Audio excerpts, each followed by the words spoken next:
살아계신 하나님 아버지, 감사와 찬송과 영광을 올려드립니다. 아멘. 오늘도 생명을 주시고 새날을 주시고 또 저희들의 발걸음을 아버지의 집으로 이 은혜의 보좌 앞으로 옮겨주시니 아버지 감사합니다. 아멘. 아버지 하나님, 오늘 이 시간 하나님의 말씀을 전하고 듣는 이 자리에 있는 한 영혼 위에 성령 하나님께서 임마누엘로 임재하여 주시고 임하여 주셔서 전할 걸 전하게 하시고 들을 걸 듣게 하시고 결단하고 깨달아야 될 것을 결단하고 깨닫는 시간 되어지도록 이 시간 성령 하나님 함께하여 주옵소서. 아멘. 예수 그리스도 이름으로 축복하며 기도 올려옵나이다.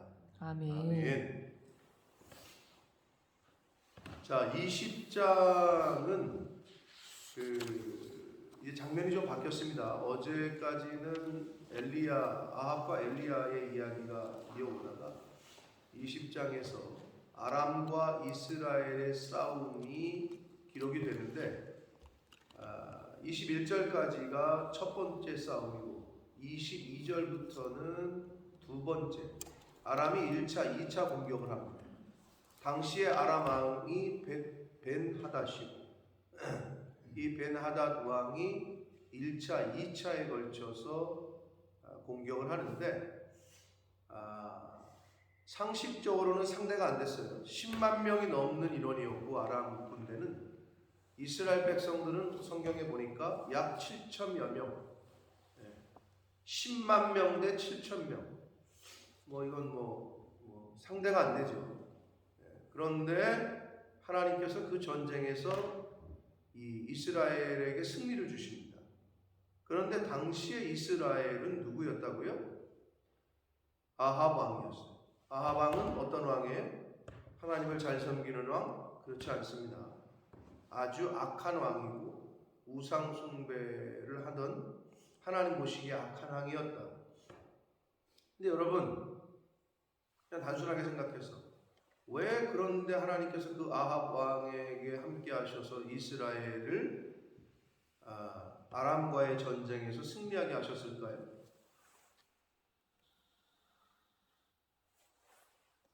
라고 하는 퀘스천이 생길 수 있을 텐데 그것도 1차, 2차 전쟁에서 다 승리하게 하십니다. 그 퀘스천을 가슴에 품으시고 말씀 속으로 한번 들어가 보도록 하겠습니다. 자, 1절부터 봅니다. 아람의 벤하닷 왕이 그의 군대를 다 모으니 왕 32명이 그와 함께 있고 또 말과 병거들이 있더라. 이에 올라가서 사마리아를 에워싸고 그곳을 쳤다. 사마리아가 어디입니까? 북이스라엘의 수도입니다. 그렇기 때문에 성경에서 나오는 사마리아는 북이스라엘이다 라고 생각하시면 돼요. 그래서 지금 사마리아를 에워쌌다. 이거는 북이스라엘을 다 에워쌌다 이렇게 보시면 되는 거예요. 자, 그 다음에 아담의 그 벤하닷 왕이라고 했는데 이 벤하닷이라는 말의 의미는 하닷의 아들이라는 뜻이에요. 하닷의 아들 이런 뜻이거든요. 그 하닷이 누구냐? 아람의 태양신이야. 태양신의 이름이야. 그렇기 때문에 이거는 벤하닷은 태양신의 아들이라는 이름의 뜻이에요. 그 이름이 태양신의 아들이다. 자, 아람이 그렇게 우상 숭배하는 나라였고 이 벤하닷 왕이 그의 군대를 다 모으니 왕 32명. 여기서 왕이라고 번역을 했으나 이 아람은 지방 분권 제도를 그 당시부터, 즉 각 지방의 영주들을 뜻해요. 이게 각 지방을 통치하는, 굳이 우리나라로 말하면 도지사쯤 되겠지요. 그런 사람들을 왕들이라고 좀 표현한 거예요. 지방 영주들이 32명. 그리고 말과 병거들이 또 있고. 그러니 이게 게임이 안 되는 거라. 북이스라엘과 전쟁이 순식간에 수도를 에워쌌어요. 자, 그러고 나자 이 벤하닷이 더 이상 북이스라엘이 전쟁을 할 의지나 어떤 상대가 안 되는 걸 보고 사신을 보냅니다. 사람을 보내서 성 안에 있는 이스라엘의 아합 왕에게 보내서 말을 하기를 베나닷이 그에게 이르되 내 은금이 내 것이요 내 아내들과 내 자녀들의 아름다운 자도 다 내 것이다. 네. 아주 모욕적이고 치욕적인 그 말을 전합니다. 근데 이제 더 이상 아합 왕은 싸울 힘도 없고 능력도 없는 거예요. 이 북이스라엘의 아합 왕이. 그러면서 베나닷이 다 내 것이다. 이제 물건도 물질도 돈도 내 것이고 네 자식들과 자녀들의 아름다운 자도 다 내 것이다. 볼모로 삼겠다는 거죠. 즉 이제 너는 나를 섬겨라 이거예요. 봉신 국가로 삼겠다는 거예요. 그러자 이 아합 왕이 이스라엘 왕이 대답하여 말하기를 내 주 왕이여 왕의 말씀같이 나와 내 것은 다 왕의 것입니다. 아합 왕이 아주 치졸함과 나약함을 볼 수 있습니다. 내 주 왕이여 이 말은 그 지배를 당하는 나라가 지배를 하고 있는 나라의 왕에게 아주 깍듯하게 이야기할 때 하는 말인데 이미 포기를 했어. 북이스라엘의 아합 왕은 이 전쟁을 포기한 거나 마찬가지야. 이제 내가 당신에게 항복하고 당신이 원하는 걸 다 주겠다 라고 얘기하고 있는 거예요. 아합 왕의 치졸함과 나약함을 엿볼 수 있습니다. 그러자 5절 사신들이 다시 와서 말하기를 베나닷이 이르노라 내가 이미 네게 사람을 보내어 말하기를 너는 내 은금과 아내들과 자녀들을 내게 넘기라 하였거니와. 자, 그건 첫 번째 온 사신들이 한 말이잖아요. 근데 두 번째 와가지고 하는 말이 6절 내일 이맘때에 보통 전쟁에서 항복을 하고 봉신국가 이제 우리나라가 다른 나라를 섬기겠다라고 할 때는 그래도 그 전쟁에서 진 나라들을 예우를 해서 공양을 니네가 바쳐라, 조공을 바쳐라 할 때 그 나라에서 이렇게 해가지고 이렇게 보내는 경우가 많은데 지금 그 두 번째 사신을 보내서 한 말은 내일 이맘때 굉장히 그러니까 아무리 전쟁에서 졌지만 관례상 그렇게 하진 않는데 이 베나닷이 성질도 급한 것도 급한 거지만 전쟁에서 진 나라에 대한 예우를 전혀 하지 않고 그러니까 니네가 알아서 조공을 바치는 게 아니라 우리가 내일 이맘때 와가지고 가져가겠다. 굉장히 진짜 그 강력한 두 번째 사신을 보내서 굉장히 강력한 핍박을 하고 있는 거예요. 그러면 두 번째 와서 한 말은 내가 내 신하들을 내게 보내는데 내일 이맘때에 그들이 내 집과 추가가 된 게 뭐냐? 내 신하들의 집을 수색하여 내 눈이 기뻐하는 것을 그들의 손으로 잡아 가져갈 것이다. 그러니까 처음에는 왕과 왕의 자녀들 아내들을 볼모로 잡겠다고 했는데 이제 신하들의 집까지, 그러니까 한마디로 백성들의 집까지 다 수색해서 싹 가져가겠다. 그러자 그때서야 이 아합 왕이 장로들을 부릅니다. 7절 이에 이스라엘의 왕이 나라의 장로들을 다 불러 이르되 너희는 이 사람이 악을 도모하고 있는 줄을 자세히 안다. 그가 내 아내들과 내 자녀들과 내 은금을 빼앗으려고 사람을 보냈으나 내가 거절하지 못했다. 자, 아합 왕의 두 번째의 장로들을 모은 거는 첫 번째는 자기가 알아서 항복을 했어요. 내 주 왕이여 내 것은 다 당신 겁니다. 이런 말을 했단 말이야. 근데 두 번째 사신을 맞이하고 나서는 장로들을 소집해. 어떻게 보면 왕으로서 회의를 하나 보다? 그게 아니고 이건 아합 왕의 무능과 무책임이에요. 첫 번째는 지가 알아서 항복을 해놓고 두 번째는 그러면 왜 장로들에게 지금 그 장로들을 모아가지고 신하들을 모아가지고 이런 회의를 하는 듯하게 보이느냐? 능력이 없고 책임을 지금 어떻게 보면 전가하고 있는 듯한 그러면서 모든 내가 거절하지 못했다 처음에 자기가 실수한 걸 인정하면서 8절 모든 장로와 백성들이 다 왕께 아뢰되 왕 듣지도 말고 허락하지도 마옵소서. 그러니까 첫 번째 아합 왕은 왕으로서 백성들의 장로들과 백성들보다 어떤 기계나 싸울 의지나 이런 게 없었던 거예요. 장로들과 백성들은 그 아합 베나닷의 말을, 아람 왕의 말을 듣지도 말고 조공도 보내지도 말라라고 얘기하고 있는 거예요. 항전의 의지를 피력하고 있어요. 백성들이. 왕은 그런 마음이 없어. 첫 번째부터 그냥 항복을 했단 말이야. 근데 두 번째 요구가 조금 너무 다이렉트하게 내일 이맘때 와가지고 하겠다. 이제 우리는 물러가고 그럼 니네가 알아서 조공을 바쳐라. 이게 관례인데, 아니 내일 이맘때 와가지고 지네가 다 그냥 가져가겠다고 하니까 이 아람 왕이 조금, 그 아합 왕이 좀 당황을 하면서 그때서야 백성들의 장로들을 불러가지고 회의를 했는데, 웬걸 장로들과 백성들은 항전의 의지를 피력하고 있는 거예요. 자, 아합 왕의 무능과 무책임이 사실 드러나고 있습니다. 자, 9절. 그러므로 왕이 베나닷의 사신들에게 이르되 너희는 내 주 왕께 말하기를 왕이 처음에 보내 종에게 구하신 것은 내가 다 그대로 하려니와 이것은 내가 할 수 없나이다 하라 하니 사자들이 돌아가서 보고했다. 자, 9절도 자세히 보시면 아합 왕이 두 번째 온 사신들에게 하는 말이야. 왕에게 가서 말 좀 잘해라. 처음에 요구한 건 내가 그대로 하겠는데 이것은 내가 할 수 없나이다 하라. 이것이 뭐야? 두 번째 요구. 내일 이맘때에 직접 와가지고 신하들의 자녀들까지 물건들까지 싹 가져간다라는 거. 이것은 내가 할 수 없다. 이게 어떤 의미예요? 난 못한다가 아니라 백성들과 장로들이 반대하니까 내 선에서 해결이 안 된다. 그러니 가서 좀 얘기 잘해달라. 이런 어투란 말이야.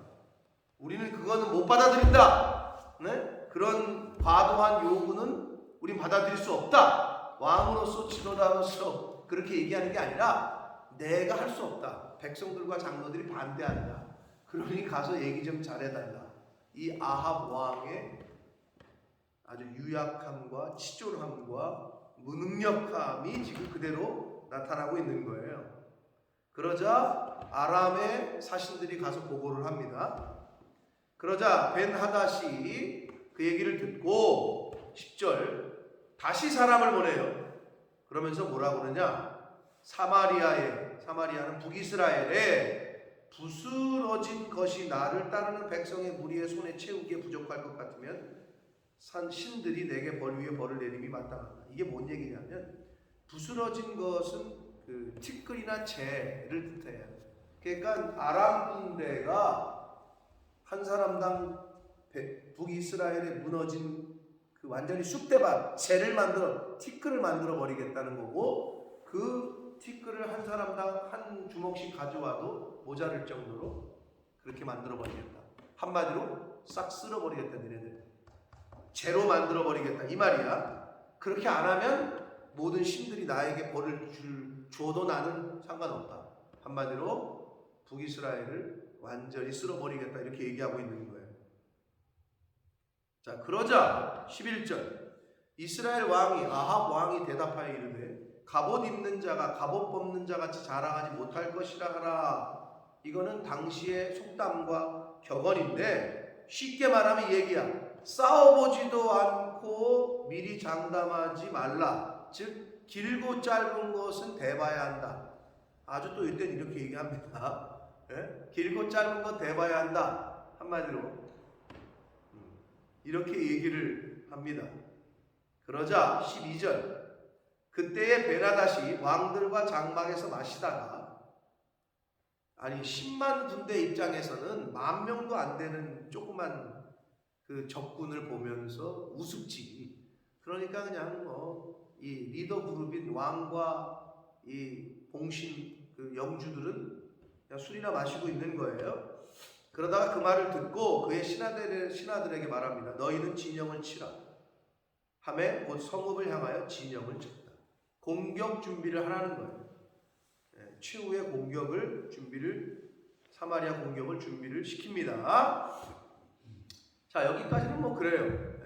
이제 아람 왕의 베나닷이 북이스라엘 왕 아합 왕에게 신하를 보내가지고 왔다 갔다 하는 얘기인데, 자, 여기까지는 뭐 그런데 갑자기 한 선지자, 하나님이 예비하신 선지자가 이제 등장하는데, 이 선지자가 누구냐 하는 말에 뭐 엘리야가 아니냐. 근데 엘리야는 그 전까지 실명을 거론했는데 여기서 엘리야가 아니고 한 선지자라고 이야기하고 있는 걸로 봐서는 하나님께서 예비하신 무명의 선지자일 거라고 이제 생각합니다. 많은 학자들이 이름을 안 밝혔기 때문에.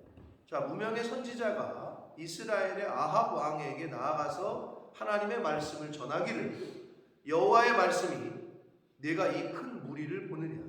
10만 대군이니까 어마어마 많죠. 그러니까 자기들보다 10배는 더 많은 거야. 내가 오늘 그들을 내 손에 넘기겠다. 너는 내가 여호와인 줄 알리라. 자, 하나님께서 아합 왕을 도우셔요. 그 아주 우상 숭배하고 나쁜 왕인 아합 왕을 도우시오. 이거는 악인을 흥왕하게 하시오. 자, 잠언에 여러분, 악인이 재물을 쌓는데 악인이 더 재물이 많대. 그러면서 하시는 말씀이 뭐예요? 왜 악인에게 재물을 주신다고 그러죠? 기억 안 나요? 여러분, 세상 살다 보면 예수 믿는 사람이 부자가 많아요? 예수 믿지 않는 사람이 부자가 많아요?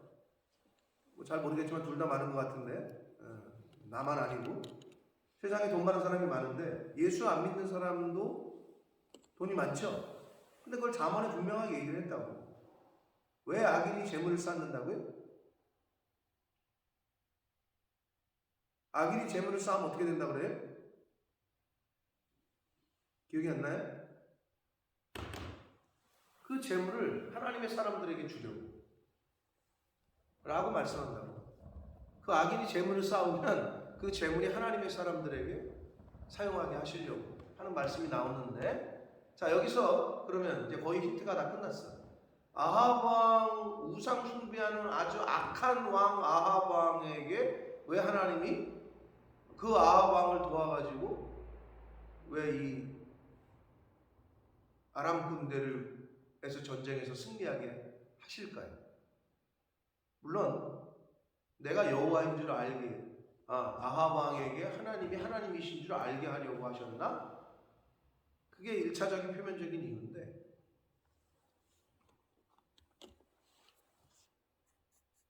왜 그러셨을까요, 하나님이?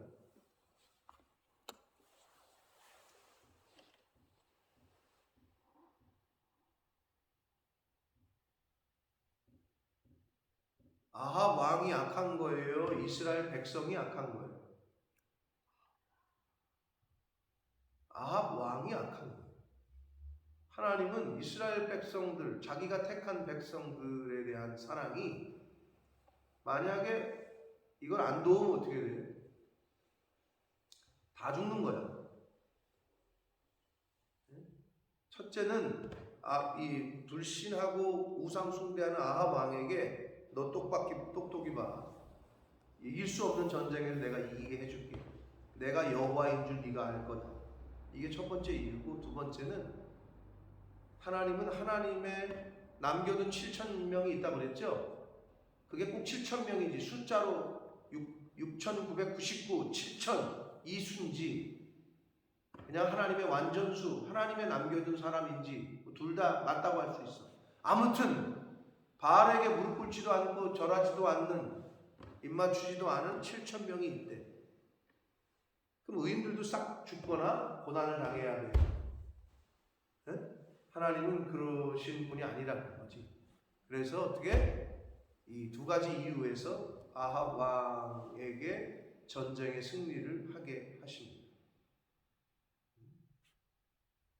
그래서 이 선지자를 통해서 그렇게 이야기를 하니까 아합이 누구를 통하여 그렇게 하실 겁니까? 아주 구체적으로 또 물어요. 자기가 볼 때는 상식적으로 안 되거든. 아니 사람이 없는데 어떻게 하시려고 그래요? 이러는 거지. 그러자 선지자가 대답하되 여호와의 말씀이 각 지방 고관의 청년들로 할 거다. 그러자 아합이 이르되 누가 싸움을 시작합니까 먼저? 그랬더니 대답하되 왕이 너다. 네가 먼저 싸움을 해라. 자 15절 봅니다. 아합이 이에 각 지방 고관의 청년들을 계수하니 232명이야. 그 외의 모든 백성 곧 이스라엘의 모든 자손을 계수하니 7,000명. 요 7,000명이라는 숫자 때문에 어떤 학자들은 앞에 나온 렘넌트 사상 7,000명이 이 7,000명이 아니냐 뭐 이렇게 뭐 주장을 하는 학자들도 있으나 그거는 너무 끼워 맞추는 거다. 그거는 아니다. 근데 그렇게 생각하는 사람들도 있긴 있다.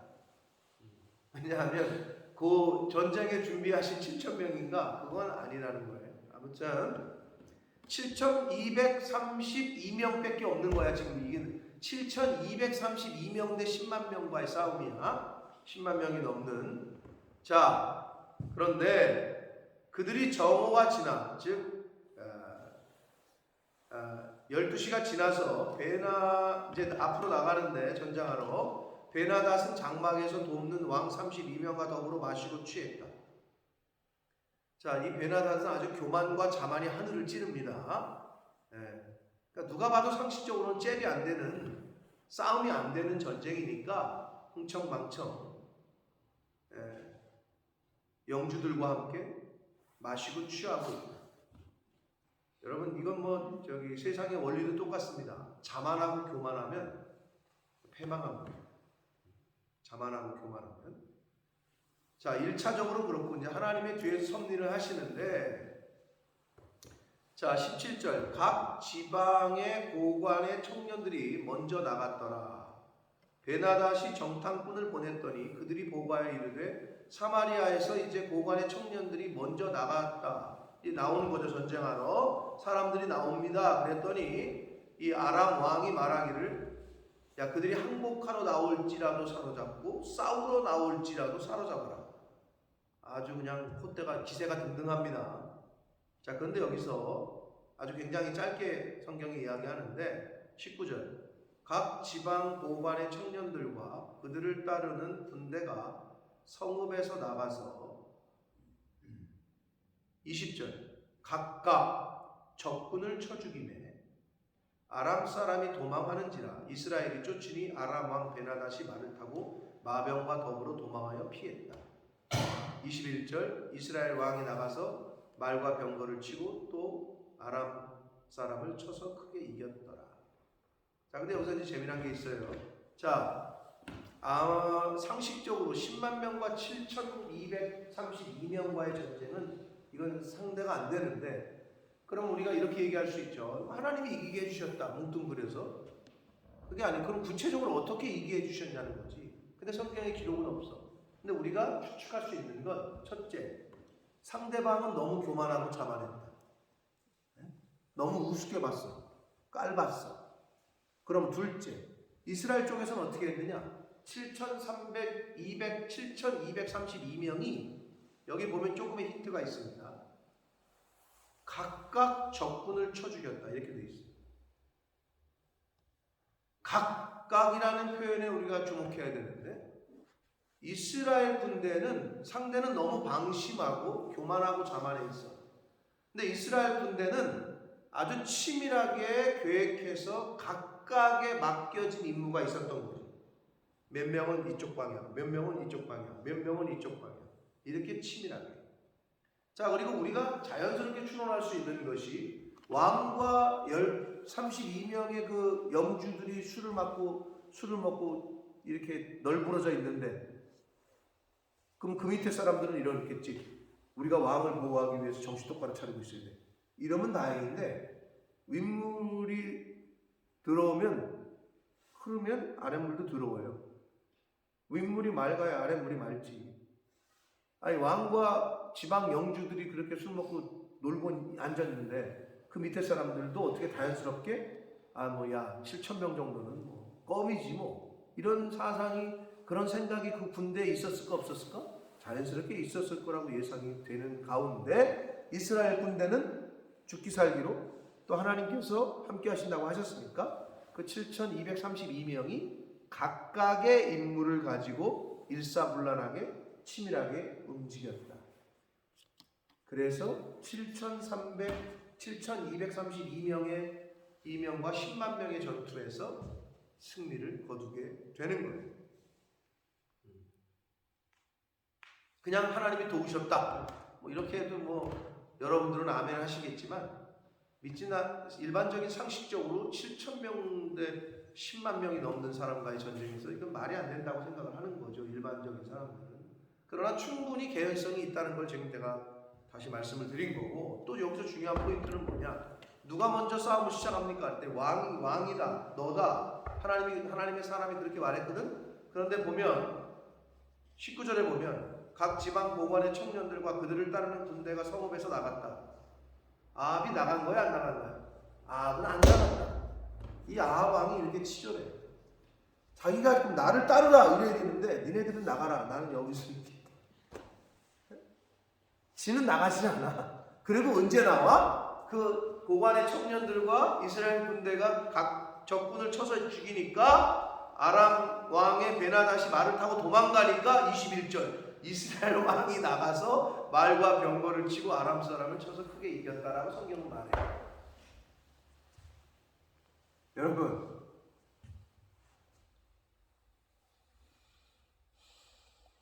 지도자가, 리더가 앞에서 하잖아요. 앞에서 이끌잖아요. 그러면 따라가시라고. 응? 그게 맞는 거잖아. 근데 지금 아람 왕은 나가지 않고 다 보니까 전쟁이 왕이 도망가고 끝났어. 그때서야 나갔어. 근데 앞에서 열심히 이끌고 나가면 그걸 보고 따라오면 되는데 앞에서 열심히 나가고 있는 리더를 뒤에서 욕을 해. 아니 왜 저렇게까지 하시지? 아니 뭘 저렇게까지 하지? 자기는 나가지도 않아. 그러니까 앞에 나가지는 않으면서. 네? 여러분이 보실 때 여러분의 리더가 저와 제 아내가 선두에 쓰잖아? 그러면 뒤에서 좀 잘 받쳐주시라고. 예를 들어서 여러분은 어떤 리더들을 원해요? 목사님은 가만히 있고 사모님 가만히 있고 여러분이 좀 하시라고 다 이런 사람을 원해?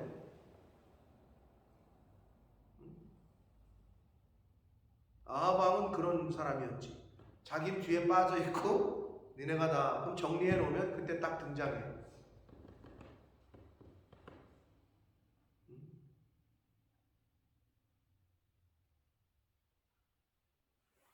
리더는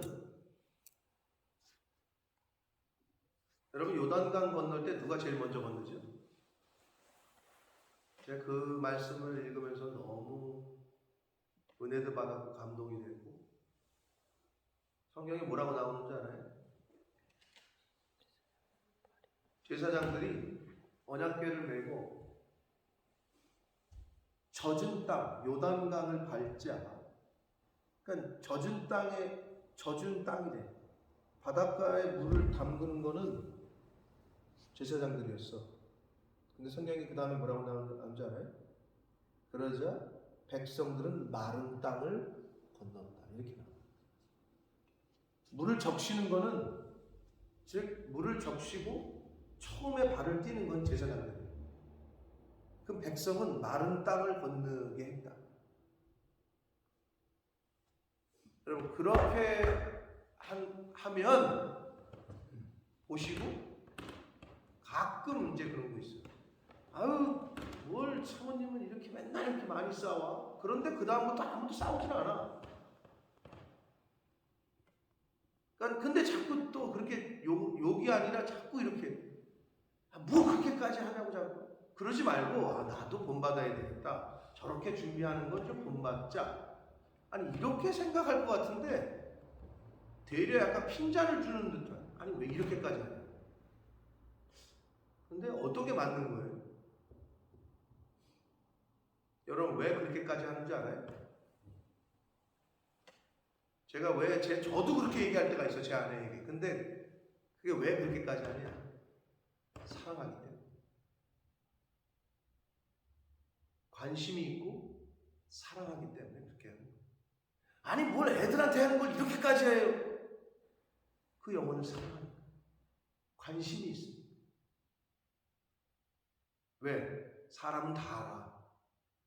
아, 이게 대충대충 준비했구나. 정성을 들였구나. 아, 귀신같이 알지.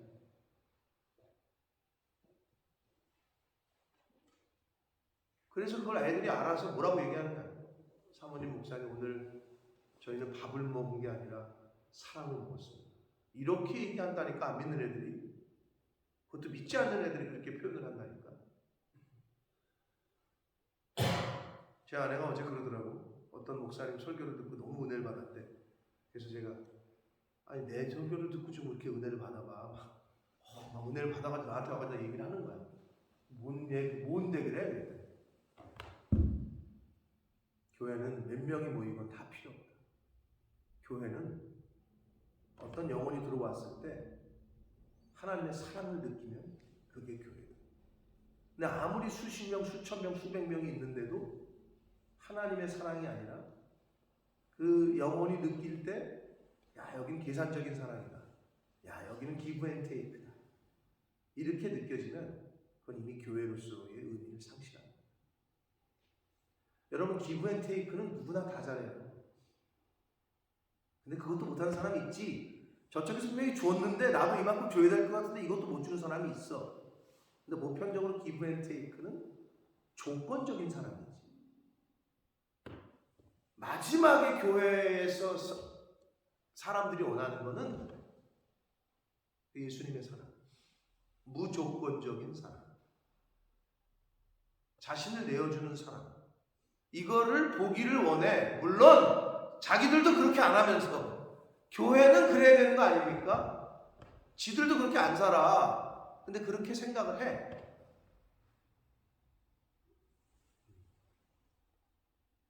아합 왕은 절대 그런 왕이 아니었어. 뒤에 빠져 있다가 다 상 차려놓으면 와가지고 얻는 아주 치졸하고.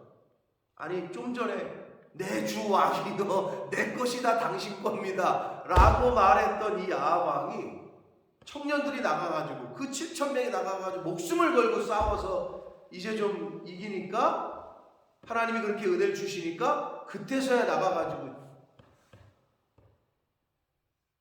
이런 리더였다고 당시 아합이. 근데 하나님이 왜 은혜를 주셔서 아람 군대를 무찔렀다고?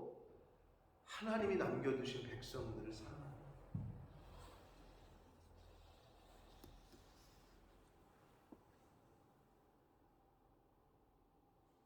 여러분들 교회에서 봉사를 하실 때 저와 제 아내도 마찬가지예요.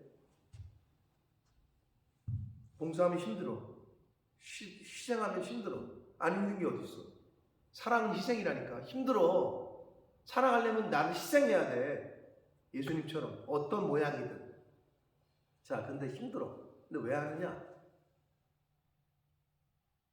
하나님이 하나님의 사람 남겨둔 7,000명을 사랑하시듯이 그 영혼을 사랑하기 때문에, 그 영혼을 구원해야 되는 불영렬이 있기 때문에 내가 힘들고 귀찮지만 하는 거예요.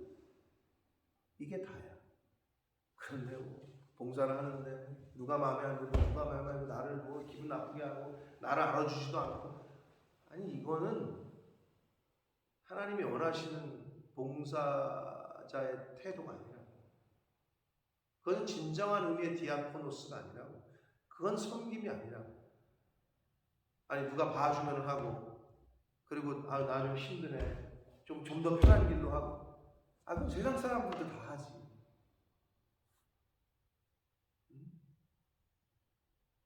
저는 자 우리 청년들이 오기 시작해. 근데 이제 우리가 교회가 왜 밥을 했어요? 어른들이야 집에서 한국 사람들이랑 밥 다 해먹지. 청년들은 지금도 물론 돈 있어서 한국 슈퍼나 식당이 생겼으니까 가서 하면 사 먹으면 되잖아요. 근데 우리가 왜 밥을 했어요 지금까지? 밥을 한 목적이 뭐예요? 밥하면 힘들죠 여러분. 힘든 거 알아요. 나와서 봉사해야 되고 일해야 되고.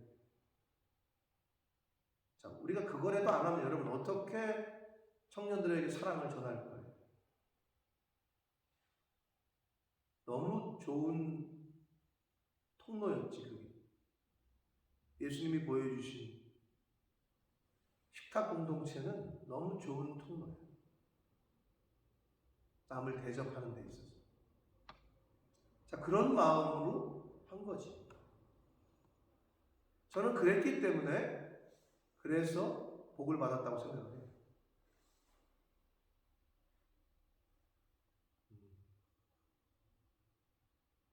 무슨 복을 받았지? 라고 생각해요. 저는 복을 받았어요. 그 성도님들 나는 복을 못 받은 것 같은데 나는 매주 그렇게 열심히 밥하고 뭐 설거지하고 했는데도 뭐 그렇게 생각하실지 모르겠지만 하나님이 복을 주셨어요.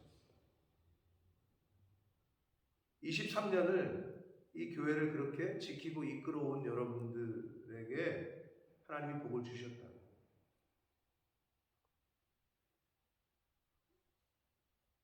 뭐 아멘이 안 나오는지는 모르겠지만 하나님 복을 주셨다. 교회는 하나님의 사랑이 느껴져요.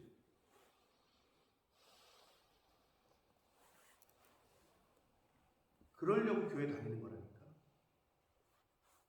내가 뭔가를 받기 위해서 교회를 다닌다. 요거는 초신자들 정도에서 수준에서 하는 생각이고, 이렇게 새벽 예배 나오는 성도들 정도 되면 내가 받은 은혜를 하나님 앞에 어떻게 돌려드릴까? 여러 가지가 있죠. 물질도 구별하고 성별해서 교회를 섬기고, 또 시간과 몸을 들여서 교회를 섬기고, 영혼 구원하는데 또 하나님의 사랑을 전하는데 나이가 통로가 되고.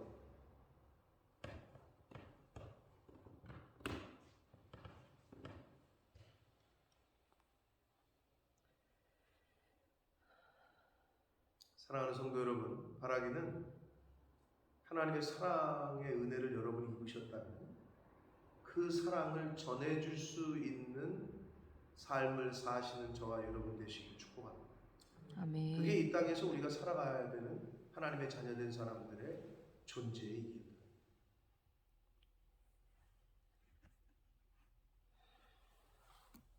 그래서 만약에 와서 어떤 영혼이 들어왔을 때, 야, 이 교회는 뭔가 웜하다, 따뜻하다. 왜? 성령은 불이니까. 여러분, 절대 성령은 얼음이 아니에요. 이 교회 너무 차갑다, 너무 마음에 들어, 너무 시크해. 이런 사람은 없어요. 많은 사람들이 마음적으로, 영적으로 추위에 떨고 있다. 돈이 주는 게 아니야. 물질이 주는 게 아니야. 아무리 샤넬 백을 사도 마음이 공허하다. 그 공허한 그 영에게 하나님의 사랑, 영은 영을 느낀다니까. 영이 영을 느껴. 저 사람이 지금 무슨 생각을 하고 있는지, 어떤 느낌인지를 대략은 안다고, 사람들은. 그래서 제가 제 아내한테 그랬어요. 목사와 사모만 어제 그 얘기를 하길래, 그 은혜 받았다는 얘기를 막 하길래, 아 그래, 목사만 그 정신, 그거를 잃지 않으면 절대 안 무너져요. 교회에 그 하나님의 사랑을 입고 그 은혜를 전하려고 하는 사람, 그 사람 한 사람만 있어도 그 교회는 무너지지 않아요. 두 사람이면 더 좋고 세 사람이면 더 좋겠죠. 어떻게 갚을 거예요, 우리가 하나님에게 받은 은혜를, 그 사랑을. 근데 하나님은 참 그렇게 갚으려고 희생하고 봉사하고 섬기면 그걸 또 다 계수하셔, 다 카운트하시고. 나는 희생한 것 같은데, 나는 자꾸 주는 것 같은데 뒤돌아보면 자꾸 쌓여 있어. 우리 냉장고에 있는 거를 다 퍼줘서 주는 것 같은데, 그러니까 우리 집에서는 그 역할이죠. 제 아내는 자꾸 다 주려고 그래. 나 좀 먹게 내버려둬라. 저는 이런 입장이고, 누가 뭘 먹으라고 가져왔어. 근데 이걸 또 다 갖다 줘. 나도 좀 먹게 내버려둬라. 나는 이런 입장이고 저 사람은 다 주려고 하고. 근데 내가 알아. 다 주는 것 같은데 되돌아보면 또 있어. 하나님 앞에 다 올인한 것 같은데, 아니 3개 중에서 2개를 줬는데 1개가 있어야 되는데 다시 3개가 있어. 이게 천국 계산법이라고. 할렐루야. 아멘.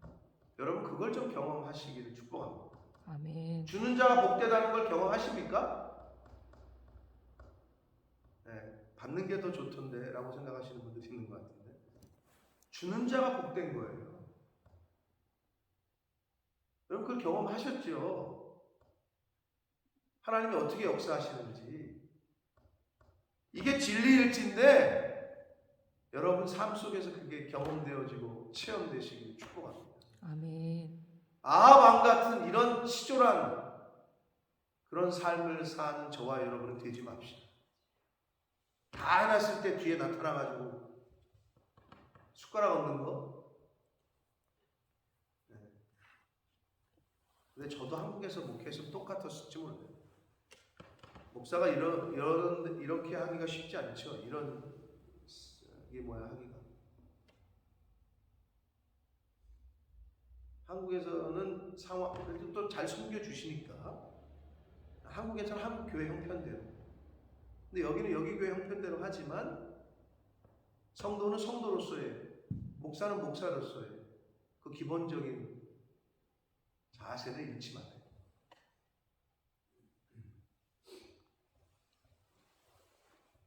아합 왕의 모습, 하나님의 백성들을 이끄는 왕으로서의 모습은 절대 아닙니다. 그리고 하나님께서 왜 아합 왕, 이 북이스라엘을 전쟁에서 이기게 했느냐? 아합 왕을 위한 게 아닙니다. 하나님의 사람들을 위한 것이에요. 저와 여러분이 교회를 섬기는데 왜? 하나님이 예비하신 사람, 하나님이 보내시는 그 영혼. 솔직하게 여러분, 저와 여러분이 일거리 나가가지고 노방전도해가지고 데려오는 게 아니잖아요. 하나님이 보내시는 거야. 여러분의 가정에, 우리 교회. 그럼 푹 기도부터 시작하는 거고, 밥이라도 한 번 더 먹이고, 그래야 가까워질 거 아니야. 그럼 그 노력을 계속하는 거지. 왜 그렇게 하느냐? 복음 전하려고. 그게 목적이야. 예수 그리스도의 사랑과 하나님의 사랑과 예수 그리스도의 십자가의 그 도를 모르는 사람에게 전하기 위해서 투자하는 거지. 그럼 나는 투자하는데 어떻게? 투자가 뭐야? 돈을 다 쓰는 거지. 근데 그거를 갚으시는, 백업하시는 분은 하나님이야. 저를 되게 좋아하는 한 성도가 있어요, 한국에. 아주 참 좋아하는 성도가. 근데 이제 페이스북에 링크가 떴더라고. 글이 하나 올라왔더라고. 그래서 이거 딱 떠서 이제 읽었는데, 그대로 읽어드리면 이래요. 기억나는 대로. 은행에서 전화가 왔다. 그동안 저축한 저축 예금이 만기됐다고 1,000만 원을 찾아가라고 전화가 왔다. 이렇게 전화가 왔다. 그래서 고민을 했대요. 삼성 주식을 살까? 샤넬백을 하나 구입할까? 어디에 이익이 높은 곳에 투자를 해야 되는데 어떻게 할까? 그래서 내가 그러더니 거기에 글을 가장 수익이 높은 곳에 투자를 했다. 그런가 보다 했어. 그러더니 점점점 맨 밑에다가 하나님께 다 드렸다. 지금껏 자기가 살아왔을 때 하나님이 가장 수익이 좋다는 거지. 하나님께서 하나님께 투자하는 것이 가장 자기 인생에 복을 받았다는 거지. 그럼 어떻게 해요? 저축 만기된 1,000만 원 타면 그렇게 바로 하나님께 헌금할 수 있어요? 근데 그 자매는, 그래서 내가 저를 개인적으로 굉장히 좋아하는 자매예요. 저도 좋아해요. 왜 그런 줄 알아요? 제가 그 교회 가서 설교를 2번인가 그러니까 그 교회 가서 좀 설교를 몇 번 했는데 끝나고 나서 와가지고 목사님 은혜 받았습니다. 이게 아니고 굉장히 그렇게 해요. 아니 목사님 어떻게 그거를 그렇게 접근을 하시고 제가 준비한 포인트가 자기한테 맞는 거죠. 어떻게 여기서 이렇게 얘기하시느냐. 그러면서 저한테 거기 댓글에 제가 그걸 보자마자 제가 댓글에 멋지다 이렇게 댓글을 썼어요. 그랬더니 이 자매가 역시 자기가 목사님은 인사이트풀 파스터다. 저한테 이렇게 댓글을 또 달았어요. 근데 그건 쉽지 않아요. 근데 그 자매의 삶이 어떤지를 그 하나하나를 봐서도 알 수 있는 거죠. 사랑하는 성도 여러분, 제가 누누이 얘기하죠. 투자를 하시려면 하나님께 하셔야 돼요. 투자를 하시려면 그게 가장 확실한 투자. 여러분 자녀들을 위하세요? 자녀들에게 잘해주고 싶어요? 하나님에게 올인하시면 하나님께서 여러분의 자녀들을 책임지십니다. 아멘. 그 믿음을 하나님 앞에 보여드리고 그렇게 사십니다. 왜? 우리는 언제 자녀들을 떠날지 몰라요. 하나님이 지키시고 인도하시는 게 가장 큰 것. 아하방의 모습, 내 모습은 아닌지 좀 살펴보시고 하나님의 그 사랑, 그 못된 아하방이었지만 그럼에도 불구하고 하나님의 백성들을 사랑하셔서 아람의 군대로부터 전쟁에서 승리하게 하신 하나님, 그 사랑을 느끼시고 그 사랑을 잘 전하는 저와 여러분의 오늘의 삶 그리고 남은 인생이 되기를 예수 그리스도 이름으로 축복합니다. 아멘. 살아계신 하나님 아버지 감사합니다. 오늘도 말씀을 주시고 또 생각하게 하시고 결심하게 하시고 결단케 하시니 감사합니다. 하나님 아버지의 사랑을, 구원의 은혜를, 복음의 그 진리를 듣고 받은 자처럼 하나님의 그 사랑과 복음의 진리를 잘 전하는 삶을 사는 저희들 되게 해 주옵소서. 아멘.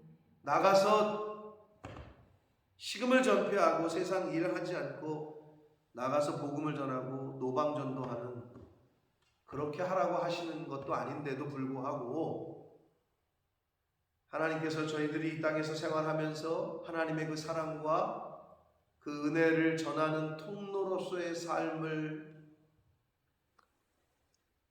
살 수 있도록 교훈해 주시고 깨닫게 하시고 말씀을 주시는데도 아버지 저희가 그렇게 살지 못할 때가 있습니다.